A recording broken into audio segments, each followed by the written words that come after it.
40 साल पहले हमारे देश में न नेताओं के साथ इतनी पुलिस लगानी पड़ती थी, न रेलवे के डिब्बे चेक करने के लिए पुलिस लगानी पड़ती थी, न बस अड्डे पर पुलिस लगानी पड़ती थी, न भांति भांति की टेक्नोलॉजी लानी पड़ती थी, न मंदिरों के सामने पुलिस लगानी पड़ती थी, न मस्जिद के सामने पुलिस लगानी पड़ती थी, न गुरुद्वारे के सामने पुलिस लगानी पड़ती थी। हर कोई सामान्य जिंदगी जीता था।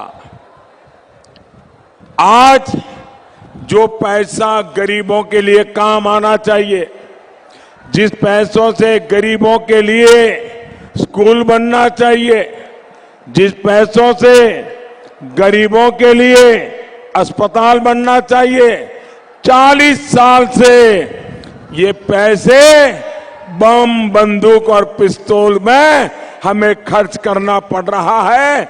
और ऊपर से हमारे गरीब माँ बाप के बेटे जो सेना में जाते हैं, सुरक्षा बलों में जाते हैं, पुलिस में जाते हैं, उनको 24 घंटे नींद नहीं मिलती। नींद भाइयों, इतनी इनको मेहनत करनी पड़ती है। और एकाध घटना घट गई तो उनकी तो बेचारों की नौकरी चली जाती है। भाइयों बहनों, ये आतंकवाद ने सबसे ज्यादा नुकसान हमारे गरीब भाइयों बहनों का किया है। जो उनको मिलना चाहिए था वो पिस्तौल खरीदने में खर्च करना पड़ रहा है, जो उनको मिलना चाहिए था वो बंदूक लाने में जा रहा है। और इसलिए भाइयों बहनों, देश के गरीबों का भला करने के लिए भी आतंकवाद को खत्म करना जरूरी है। महामिलावट करने वालों, आपके लिए देश की सुरक्षा मुद्दा नहीं होगा, लेकिन नए भारत में ये बहुत बड़ा मुद्दा है। ये नया हिंदुस्तान है, ये आतंक के अड्डों में घुस करके मारेगा।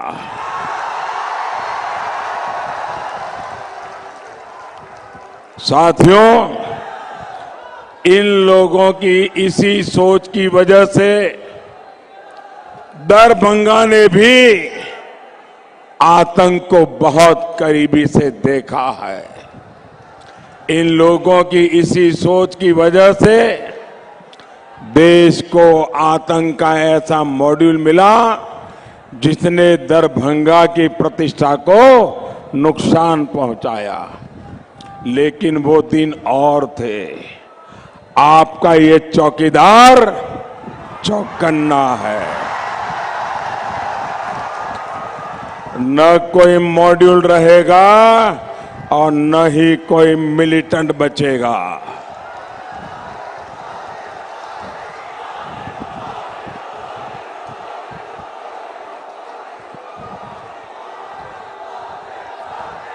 लेकिन भाई और बहनों, आपने देखा होगा कि 3 चरण के मतदान के बाद करीब 300 सीटों का मतदान हो गया।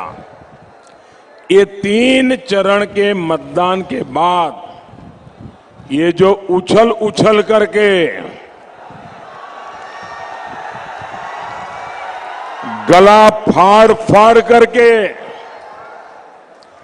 एयर स्ट्राइक के सबूत मांग थे, ये सारे अचानक खो गए, गायब हो गए।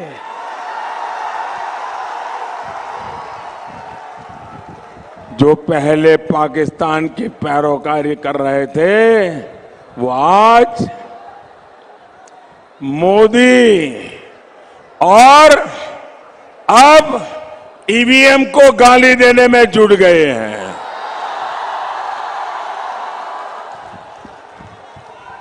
भाइयों और बहनों, जमीन से कटे हुए ये लोग जनता की नब्ज नहीं समझ पाए। इसलिए जनता ने 3 चरणों में इन लोगों को थोड़ा ठीक से समझा दिया है।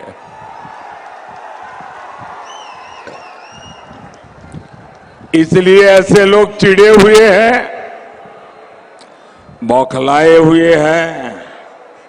साथियों, राष्ट्र की रक्षा, संस्कृति की रक्षा, देश के लोगों की आशा आकांक्षाओं की रक्षा सिर्फ नेक इरादों वाली मजबूत सरकार ही कर सकती है।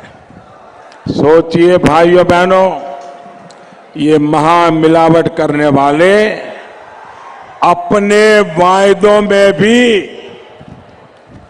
ये घोटाला करने के ऐसे एक्सपर्ट है कि अपने वायदों में भी घोटाला करते हैं, उसमें भी हाथ सफाई दिखाई जाते हैं।